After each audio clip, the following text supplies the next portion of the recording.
What if everything you knew about the Dutton legacy was just the beginning? What if the real story, the untold bloodline, the hidden land, the family no one talks about was waiting in the shadows, ready to rewrite the Yellowstone universe forever? The Madison isn't just another chapter. It's a storm rolling in from the east, a powerful new beginning where Wall Street crashes into wild country. And at the center of it all is a forgotten name, a lost ranch, and a woman who never knew she was part of one of the West's most powerful bloodlines. This isn't just a spin-off. This is Yellowstone's new frontier. The first trailer for the Madison opens a brand new door in the Yellowstone universe, and it slams shut on everything you thought you understood about the Dutton legacy. We're no longer in the rugged, dust-covered hills of Montana where cattle graze and John Dutton rules with silence and steel. Instead, we begin in the towering skyline of Manhattan, inside the glass fortress of a crumbling empire. The McIntosh family, old money, East Coast royalty, polished and privileged, has just lost its patriarch. William McIntosh is dead, and with him, the image of a flawless dynasty begins to collapse. But the Madison doesn't waste time on grief. It digs straight into secrets. At the center is Stacy Clark, played by the powerful Michelle Pfeiffer, a widow whose life of comfort, charity, and influence starts to fall apart the moment her husband's will is opened. No one expected what came next. Not stocks, not estates, not even scandal. A land deed, a forgotten property, a name, Elizabeth Dutton. That's when the silence hits. A name erased from family conversations. A mystery too old and too dangerous to touch. Until now, as the camera lingers on faces frozen in disbelief, the tension is thick. Paige, the younger daughter, wants nothing to do with this so-called inheritance. Abigail, the older daughter, is too busy fighting through a divorce and a media scandal to think about family history. Paul, William's estranged brother, hasn't spoken to the family in years. He didn't even show up to the funeral. But out in the woods,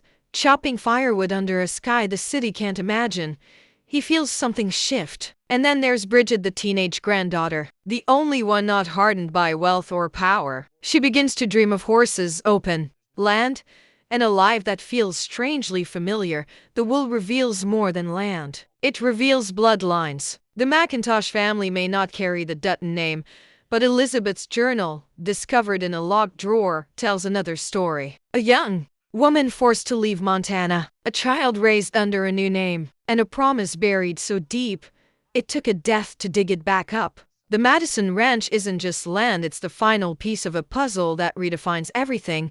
Director Christina Alexander Veros calls this show a new facet of the same gem.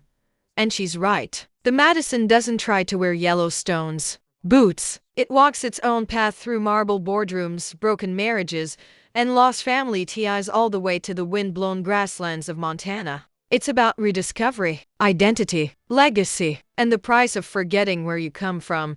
The trailer teases emotional collapse and spiritual awakening. As the McIntoshes are dragged from luxury to land, from power to purpose, they must choose cling to the life they know or face the truth about who they are. The final words of Stacy Clark echo like a thunderclap.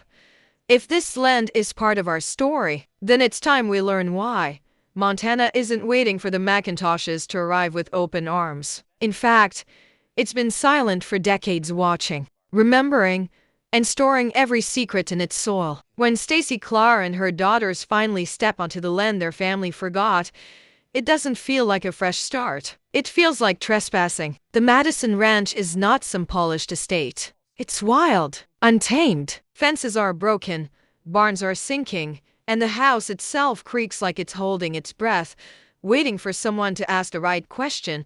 But Stacy doesn't turn back. She walks the fields alone. She finds her grandmother's locket buried in the dust. Inside, the Dutton brand. That symbol, so heavy with history, tells her what she suspected all along.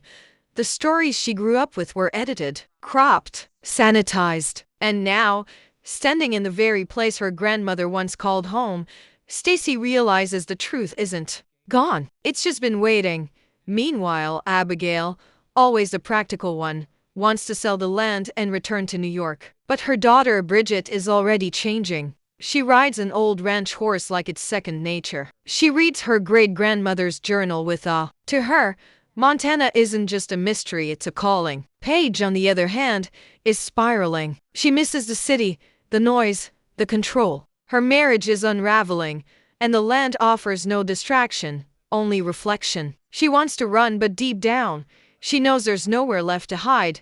And then there's Paul, the loner, the brother who abandoned the Macintosh name long before William's heart gave out. When Paul steps onto Madison Ranch again, he doesn't ask questions. He starts fixing fences, feeding livestock. He doesn't need DNA tests or journals to know what this place is. He can feel it, in the wind, in the dirt, in his own blood.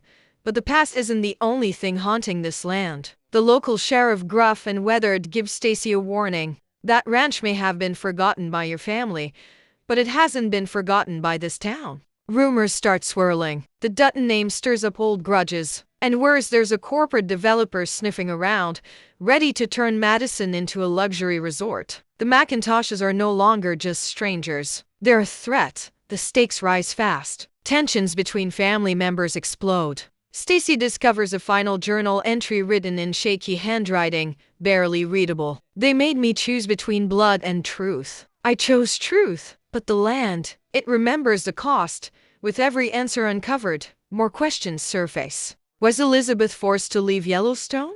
Did she leave behind more than just land? And if so, who else knows? Episode 1 ends not with a resolution but a warning. The Madison Ranch may belong to the Macintoshes by law, but Legacy doesn't care about paperwork. Legacy has its own rules. And in Montana, land doesn't forget. It waits, it watches, and when the time is right, it reclaims what's rightfully its own. This isn't just a family learning who they are. It's a slow-burning fuse that threatens to ignite everything they once believed. The Madison doesn't whisper, it roars. And in that roar, the Yellowstone universe expands into something deeper, darker, and far more personal.